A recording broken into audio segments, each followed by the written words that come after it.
नगर परिषद शाळा क्रमांक 1 या ठिकाणी शाळेतील किशोरवयीन मुलींसाठी जागरूकता कार्यक्रम आयोजित करण्यात आला। या कार्यक्रमाच्या अध्यक्षा माननीय सरोदे मॅडम विद्यार्थिनींना मार्गदर्शन करताना विद्येची देवता शारदा माता क्रांतिज्योती सावित्रीबाई फुले यांच्या प्रतिमेला मी अभिवादन करते। आमच्या शाळेचे मुख्याध्यापक माननीय श्री पडवे सर, आजच्या कार्यक्रमाच्या अध्यक्षा माननीय मनीषाताई सावरकर मॅडम, माननीय प्रियाताई बारई मॅडम, माननीय भावनाताई सोरते मॅडम, उपस्थित सर्व शिक्षक शिक्षिका बंधू भगिनी आणि माझे प्रिय प्रिय बाल मैत्रिणींनो, खरंच आपल्या जीवनात जर सगळ्यात महत्त्वाचा घटक असेल तर तो कोणता आहे? मैत्रिणीचा आहे। मैत्रीण अशी आहे की तिच्याजवळ आपण आपल्या मनातल्या गोष्टी बोलू शकतो। आपल्याला जे काही वाटलं ते आपण तिच्याजवळ व्यक्त करतो बिनधास्तपणे। पण मैत्रीण म्हणजे काय? शाळेत आपण दोघे शिकत आहोत म्हणून मैत्रिणी आहोत का? शाळेत आहे म्हणून मैत्रिणी आहोत का? शेजारची मुलगी आहे ती म्हणून मैत्रीण आहे का? मैत्रीण ही आपली बहीण पण असू शकते, मैत्रीण ही आपली आई पण असू शकते, आपल्या टीचर पण असू शकतात, है की नाही? तर आता तुम्ही ऐकलेलं आहे, तिन्ही मॅडमनी खूप छान माहिती दिली। तर आपण तिन्ही पैकी थोडं पाहू। प्रथम पाहू आपण आरोग्याविषयी। तुम्हाला माहिती आहे आपण स्त्री आहोत, निसर्गाने आपल्याला थोडं वेगळं बनवलेलं आहे आणि आपल्या जीवनामध्ये आपण किती मोठं झालो, IAS ऑफिसर झालो किंवा किती मोठ्या पोस्टवर गेलो, किती मोठा पगार कमावला, तरी सुद्धा स्त्रीच्या जीवनात सर्वात जास्त महत्त्वाचं स्थान आहे ते आहे योग्य जोडीदार।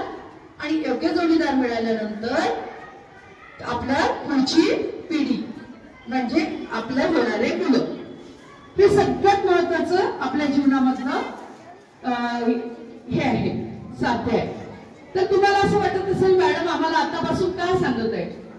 तर तुम्ही जरी आज 12-13 वर्षाचे आहे पण ही माहिती आपल्याला कसं लहानपणापासून माहित असणं जरुरी आहे। तुम्हाला माहित आहे जर माझं एखादं बोट तुटलं तर ते पुन्हा मला परत मिळेल का? नाही मिळणार ना। मिळेल का? ते नाही मिळणार। आपल्या आईने आपल्याला इतकं छान शरीर दिलेलं आहे, दिलंय की नाही? मग आपण आपल्या शरीराची काळजी घेणं काय आहे? गरजेचं आहे, गरजेचं आहे ना। आज आपल्याला इथे त्यासाठीच बसवलेलं आहे की 12 वर्षानंतर आपल्या शरीरामध्ये जे काही बदल होत आहे त्या बदलाचा काय आपल्याला जाणीव नाही होत, आणि जाणीव होते तेव्हा आपल्याला कसं वाटते? चिडचिड वाटते। हे काय होऊन राहिलेलं आहे? हा पार्ट माझा दुखत आहे, तो पार्ट माझा दुखत आहे, हे डोक्यात काही काही विचार येत आहेत। हे तुमचा दोष नाही, हा दोष कशाचा आहे? आपल्या शरीरामध्ये होणाऱ्या बदलाचा आहे। समजून राहिलं का सगळ्यांना? सांगू की नाही सांगू? हा, तर आपल्या शरीरामध्ये होणाऱ्या बदलाचं आहे। तर आता तुमच्या काळात इतकी प्रगती झालेली आहे की तुमच्यापर्यंत प्रत्येक गोष्टीची माहिती पोहोचत आहे। मग आपलं कर्तव्य आहे, चांगली बस ग बेटा, सरळ बसा, भूमिका सरळ बस, हँड फोल्ड करा सर्वजण, तुम्ही लक्ष द्या तर चांगलं वाटतंय सांगायला। तर आपल्या शरीरामध्ये जो बदल होत आहे हा बदल पॉझिटिव्हली घेतला पाहिजे, आणि हा बदल जो होतो तो आपण आपल्या आईजवळ व्यक्त केला पाहिजे। लाजायची गरज नाहीये। लाजायचं कशासाठी? वाईट गोष्टीसाठी, बरोबर आहे की नाही? चांगल्या गोष्टीसाठी लाजायचं का? ज्याच्यावर आपलं भविष्य आहे त्या गोष्टी बोलण्यासाठी आपण लाज ठेवायची नाही।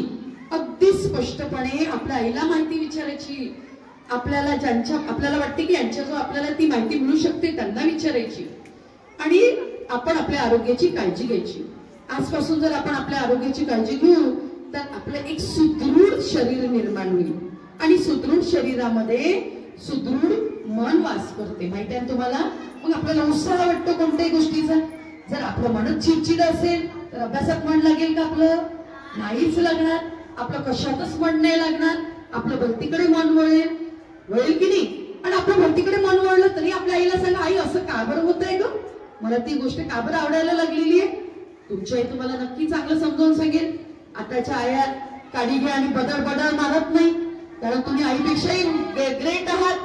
किती जरी आईचं ऐकता आम्हालाही माहिती आहे, तुम्ही आईला एक शिकून देता चांगलं. तर कसं आहे की आज स्पष्ट बोलणं महत्वाचं आहे, कळलं का?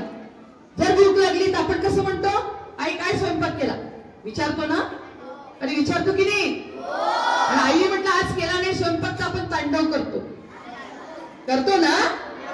माहिती आहे मला, कोणी स्वयंपाक करत नाही घरी गेल्यानंतर. बरोबर, तुम्हाला ऐकतं पाहिजे. मग आपल्याला जेव्हा गरज पडली तेव्हा जसं आपण बोलतो तसंच आपल्या शरीराला ज्या ज्या गोष्टीची गरज पडते तेव्हा सुद्धा आपण आपल्या आईशी बोलायला पाहिजे. पाहिजे की नाही पाहिजे? हा. मग काळजी कशाची घ्यायची? तर काळजी नखापासून तर आपल्या केसापर्यंत, आपल्या केसाची सुद्धा काळजी घ्यायला पाहिजे आपण. तुम्ही पहा, अशा वेण्या घालून येता. अरे तुमच्यासारख्या जर अशा तुम्ही अशाच वेण्या घालत राहिल्या तर तुमच्या एक दिवस टकलं होऊन जाणार आहे. आणि स्त्रीचं सौंदर्य केसात आहे, कळलं का? स्त्रीचं सौंदर्य कशात आहे? केसात आहे. सौंदर्य म्हणजे सुंदरता. सुंदरता म्हणजे काही खूप गोरं असलो आणि खूपच त्याला सुंदर म्हणू का आपण? पण आपण स्त्रियांचे जर केस छान असले तर आपल्याला आपलं शरीर अजून चांगलं दिसतं.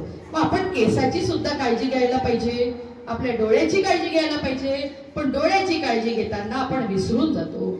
आपण सतत कसा मोबाईल आईच्या हातात पडेल आणि कसं आपण घेऊ आणि कसं तुटून पडू त्याच्यावरती आपल्या तर पाळ्या लागल्या राहते. आता तू घे, थोड्या वेळानं मी घेईल, मग थोड्या वेळानं आई म्हणते पहा आता तुमचं झालं, मला व्हॉट्सअप पाहायचं आहे, माझ्या मैत्रिणीचं आलेलं आहे, मग ती घेते. कधी कधी तुमच्या घरात आवाज वाढतो या मोबाईलसाठी. एक लक्षात घ्या, आपण सामान्य घरचे लोक आहोत, पण काळ खूप बदललेला आहे. आता मागे एक थोडा व्हिडिओ पाहिला चांगला एका व्यक्तीचा, मला नाव नाही आठवत त्यांचं. त्यांनी सांगितलं की एआय आलेलं आहे, आर्टिफिशियल इंटेलिजन्सी. एआय आल्यामुळे काय झालेलं आहे, खूप बदल होणार आहे, खूपच बदल होणार आहे सगळीकडे. याच्यानंतर त्याच्यापेक्षा 5 वर्षांनी इतकं फास्ट येणार आहे की आपल्याला कळणार नाही. महत्वाचं असं आहे की सगळी टेक्नॉलॉजी आपल्याला माहित असणं गरजेचं आहे. जर आपल्याला जर ज्ञान नसेल तर आपण फसल्या जाऊ. एक छोटासा तुमचा पासपोर्ट जर एखाद्याच्या हाती लागला आणि त्याच्या मनात जर वाईट विचार आले ना, तर तो व्यक्ती आज असं ऍप आलेलं आहे की त्या पासपोर्टच्या तुमच्या चेहऱ्याचा वापर करून तुमच्याबद्दल कोणताही वाईट व्हिडिओ सुद्धा बनवू शकतो. कळलं का? लक्षात येऊन झालं का तुमच्या? आपल्याला कसं आहे, आपला फोटो कुठे जाणार नाही किंवा आपल्याला सगळं शिकायचंय, सगळं माहीत करून घ्यायचंय. पण काय माहीत करून घ्यायचंय की ज्याने आपल्यावरती काही वाईट परिणाम होणार नाही असं. पण काय झालेलं आहे, लागते काय कुठे आहे आपल्याला ती जास्तीची माहिती मिळते. या वयात तुम्हाला त्याची गरज नाहीये, सध्याच्या घडीला नाहीये, पण दिवसेंदिवस तुम्हाला या कॉम्प्युटरच्या युगामध्ये जावंच लागणार आहे. मग आपल्याला जायचं तर आहे, पण आपल्याला त्याचे धोके सुद्धा माहीत असणं गरजेचं आहे. कळलं का?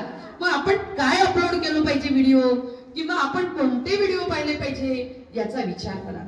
पुढच्या 5 वर्षात तुमच्या प्रत्येकीजवळ लॅपटॉप राहणार आहे, प्रत्येकीजवळ तुमच्या आई बाबा घेऊनच देणार आहे तुम्हाला. मग आता तुमच्या आई बाबा तुम्हाला लॅपटॉप घेऊन दिला, ते काय तुमच्याजवळ बसणार आहे का? तुम्हाला हेच पडेल ना, बेटा काय करून राहिली? तुम्ही म्हणाल मी अभ्यास करून राहील.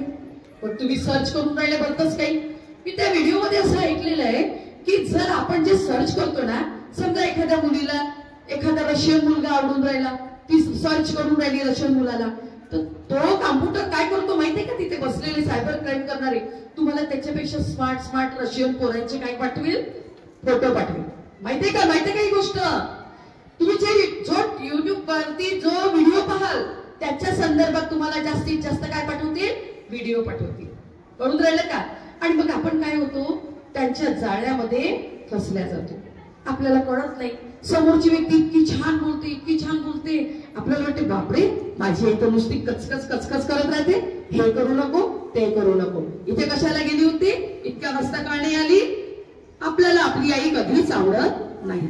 मॅडमनी म्हटलं अगदी बरोबर आहे, आपल्याला शेजारचीच आई आवडते, कारण ती कधी रागवत नाही असं आपल्याला वाटते.